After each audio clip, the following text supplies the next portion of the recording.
Commodores. My name is Avery Neal, and welcome to Season 8, Episode 4 of WLHS11.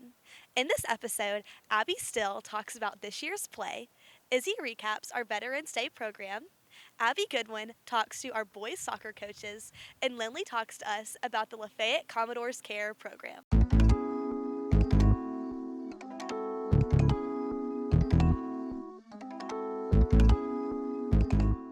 Now, I send it over to Abby with the Lafayette Theater Department.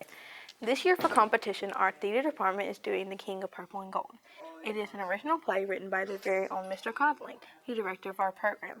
We will be talking to him about his inspiration for the play and how this year's competition will go. His inspiration for The King of Purple and Gold comes from him living right outside of New Orleans as a child and spending a lot of time there. He also got married there this past summer, so it has a special place in his heart. The King of Purple and Gold is a very old story, probably the oldest story. Originally, the story comes from Oedipus Rex by Sophocles, where essentially a young man comes in a position of power, but he's met with trying to change prophecy, trying to change fate, and the repercussions that come with that. The play itself has a large focus on those colors, purple, gold, but it also has an element of the colorless. So throughout the play, you'll see the uses of color, especially when you just look at the play. Their costumes, the set design, it is all based off of those colors. And I just wanted something that said New Orleans without saying New Orleans, so I decided on the colors of purple and gold. He says that everyone has their different jobs and it always comes together in the end and hopes to do well in the competition. He also says they have a good chance this year like they did last year. We wish them the best of luck in their competition the first weekend of December. Thank you, Abby. Next, Izzy recaps Veterans Day here on the ship. On Tuesday, November 12th, Lafayette High School Junior ROTC held an annual ceremony to honor our veterans. This is a standing tradition in our school district. All students, staff, and invited guests attended the ceremony. To start off the ceremony, Cadet Cody Quarles led the Pledge of Allegiance. Then the Lafayette High School Mixed Choir sung the national anthem. After that, the girls' choir sang God Bless America. Then the band played Fanfare for the Unsung Hero. Preceding that, the band and choir came together to perform the United States Armed Forces Salute. Following all of these things, the guest speaker, Sid H. McManus III, a U.S. Army colonel, gave a few words about what a veteran is. He also explained how we need to learn more from veterans and thank them for their service.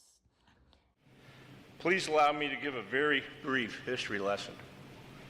World War I was fought for 5 years and involved 100 countries, beginning over 100 years ago in 1914 and ended in 1918. The United States fought in this war from April 6, 1917 to November 11, 1918. In 1918, at precisely the 11th hour of the 11th day of the 11th month, the warring countries signed an agreement called an armistice that brought the war to an end. At the end, while Cadet Savannah White saluted the flag, the poem I Am the American Flag was read.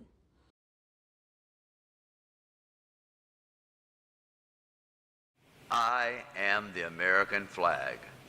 I wish to speak to all members of my country who are anxious, fearful, angry, hurt, and worried. What an awesome time getting to honor our veterans. Next, Abby talks to boys soccer coaches Mr. Anderson and Mr. Alvarez about their upcoming season. Our boys' varsity soccer team has kicked off its season with a great start, showcasing their skills and teamwork on the field. So far, they have played 4 non-region games, each one providing valuable experience and an opportunity for growth. The energy and enthusiasm among the players have been palpable, with improvements seen in both individual performance and team dynamics. To gain a deeper understanding of the team's progress and prospects, we spoke with the boys' varsity coaches Gene Anderson and Alfredo Alvarez. They shared their insights on the strengths and challenges the team has faced during these opening matches. Coach Anderson emphasizes the goals that the team has for themselves. Coach Alvarez added that the team's resilience has been impressive, particularly in their players' experience in the sport. Well, as far as practice, we've just been working on the things that we did last year and plugging new players in and just trying to keep them motivated to play at a high level and not get relaxed. Once you go to a couple state championships, you can kind of step back and think, oh, well, we got it, but we got to keep pushing to improve and get better every day. We have been playing some very tough teams, probably the toughest schedule in a long time.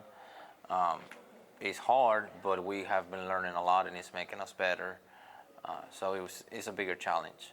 So I believe we should be ready for when district comes and then moving on from that. As the season unfolds, the coach's staff is focused on reflecting the players' skills on the game and making sure they stay motivated throughout the season. With each match, the boys are not only competing but also learning important lessons about sportsmanship and determination. Both coaches are optimistic about what lies ahead and have high hopes for the remainder of the season, encouraging players to stay committed and united as they strive for success. The excitement is building, and Lafayette is eager to see how the team evolves as they continue their journey in the season. Good luck to our boys soccer teams this season. Lastly, Lily talks about our Commodores Care program. WLHS11 had the privilege to talk to Miss Molly Harwell about their purpose with Commodores Care. I noticed the need with the nurses and the counselors, just needing to provide for basic necessities for children during the school day. And it has grown into more than socks and underwear and leggings, such as food and that kind of thing over breaks, fall break, Christmas break, that kind of thing. Ms. Harwell has talked about how the community has played a major role in expanding Commodores Care and how they could continue to do so. Our community has really stepped up and supported us because we are a nonprofit organization. We solely operate on donations. We've had the Sheriff's Department and the Police Department do drives for us at Walmart. We've had donations, monetary donations, which really help us because then that way we are able to provide with